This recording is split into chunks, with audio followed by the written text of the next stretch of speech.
बिस्मिल्लाहिर्रहमानिर्रहीम अस्सलाम वालेकुम नाज़रीन, मैं हूं आपका मेज़बान दानिश अंसारी और आप देख रहे हैं मेरा YouTube channel Danish Ansari official. नाज़रीन, आज हम बात करेंगे मलिक महबूब साहब से। आप सबके फेवरेट हैं, मशहूर एस्ट्रोलॉजर हैं। अस्सलाम वालेकुम मलिक साहब, कैसे हैं आप?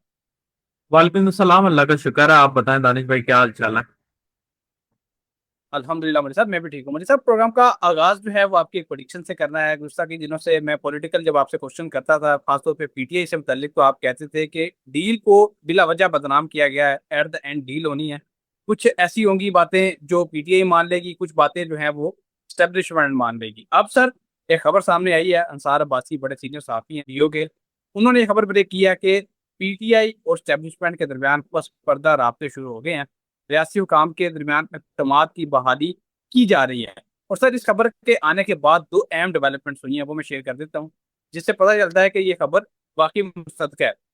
सबसे अहम डेवलपमेंट ये है कि पीटीआई ने कायमा कमेटियों में वापस आने पर गौर शुरू कर दिया है, जबकि पीटीआई एमएनएस और रहनुमाओं की जमानत कबल अज गिरफ्तारी में 23 जुलाई तक तोसी कर दी है। यानी कि 23 जुलाई तक पीटीआई की जितनी क्यादत है उनको गिरफ्तार नहीं किया जाएगा। सर, ये उसी सूरत में होता है जब पसपर्दा राब्ते हो रहे हों, या बातचीत हो रही हो, या फिर मामला को बेहतर करने की कोशिश की जा रही हो। लेकिन सर, पसपर्दा राब्ते तो पिछले 3 साल से हो रहे हैं, क्या इस मरतबा कोई आपको डेवलपमेंट दिखाई देती है? देखिए, मैंने जब पीटीआई का चार्ट देखा था तो मुझे ऐसा दिख रहा था कि 2026 में पीटीआई के जो भी रहनुमा कारकुन जो भी हैं जेलों में बंद, वो बाहर आ जाएंगे। और ये आपको मैं बल्कि इस साल के शुरू से ही बोलता आ रहा हूँ। मुझे याद नहीं मैंने लास्ट ईयर में बोला था नहीं बोला था, लेकिन ये बहुत क्लियर नजर आता है पीटीआई के चार्ट में। लेकिन आप अगर ये सोच रहे हैं कि पीटीआई के लोग बाहर आ जाएंगे तो वो अलग बात है। इमरान खान का बाहर आना वो एक अलग बात है। फाउंडर के लिए निकलना मेरे ख्याल से सबसे ज्यादा मुश्किल होगा इस चार्ट के हिसाब से। लेकिन जैसे मैंने कहा है, इन द एंड होगा यही कि कुछ आप मान लें कुछ हम मान लें, आगे बढ़े। ये एक एक रूल है, ये नेचुरल रूल है, इसी तरह से आगे बढ़ा जाता है। लड़ाई झगड़े से आपने देख लिया 3 साल से कुछ भी नहीं हुआ और होगा भी नहीं।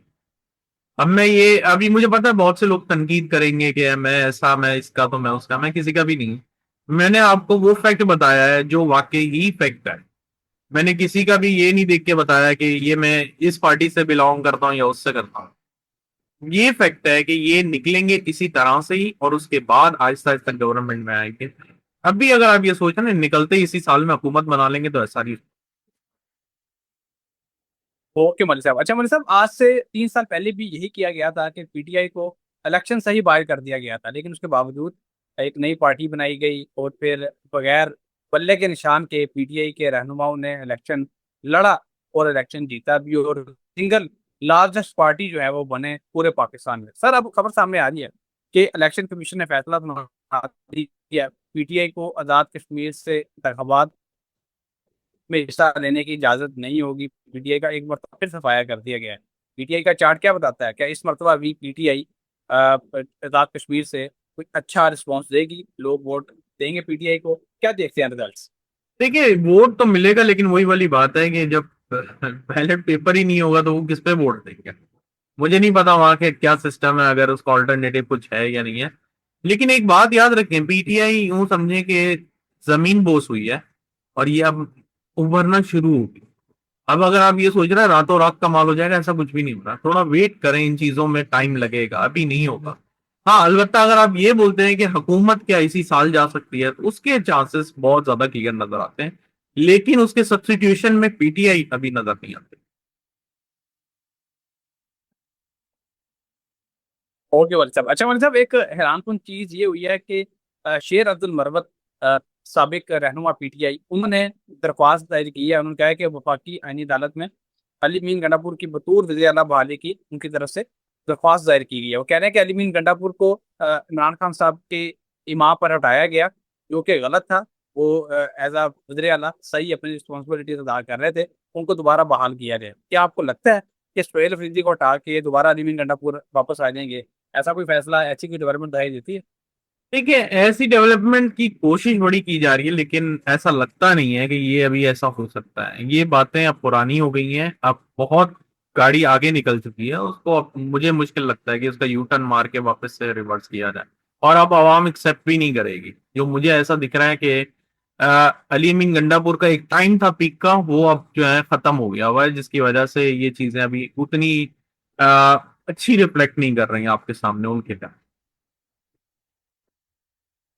ओके मलिक साहब। अच्छा मलिक साहब, इस्लामाबाद हाईकोर्ट की तरफ से 190 मिलियन पाउंड केस के हवाले से समाअत की गई और कहा गया है कि आइंदा समाअत पर मुतबादल वकील ना होने पर हम फैसला जारी कर देंगे। जो अब तक हमारे पास मालूमात है उसके हवाले से हम फैसला जारी कर देंगे। सर, खान साहब की तरफ से और बुशा बीबी की साहिबा की तरफ से अपील दायर की गई है जो फैसले के खिलाफ थी। इस्लामाबाद हाईकोर्ट की तरफ से फैसला जारी किया गया था, लेकिन जो पीटीआई के वकील हैं उनका आंख में मसला चल रहा है जिस वजह से वो हाजिर नहीं हो पा रहे।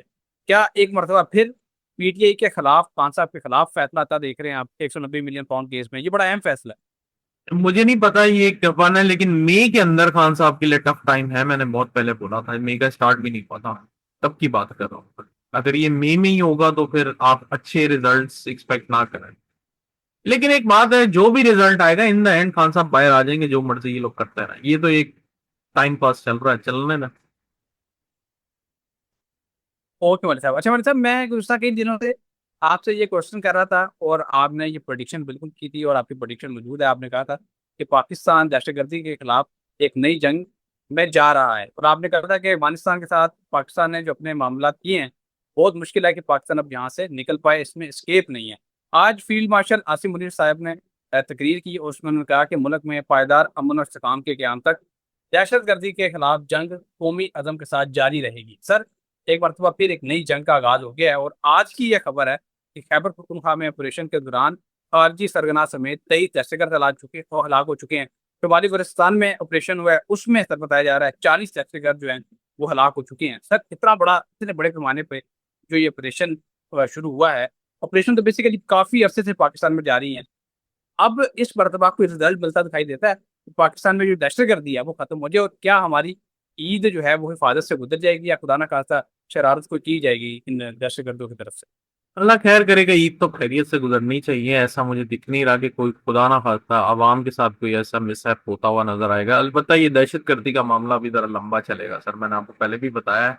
ये जंग वापस बंद हो जाए, फिर स्टार्ट हो जाए, बंद हो जाए, ये अब जो है ना पूरी दुनिया में ये प्रॉब्लम चलने वाले हैं। ये जल्दी खत्म नहीं होगी जंग, आप समझ नहीं रहे।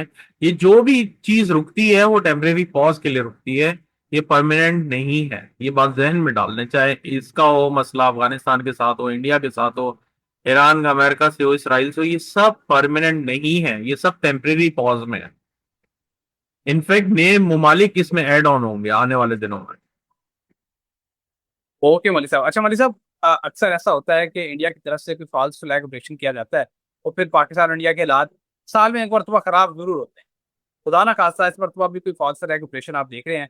अगर आप देख रहे हैं जायचे में, इस खित्ते के जायचे में, तो हमें बता दें क्योंकि ये हमारे लिए बड़ी अहम है ये खबर।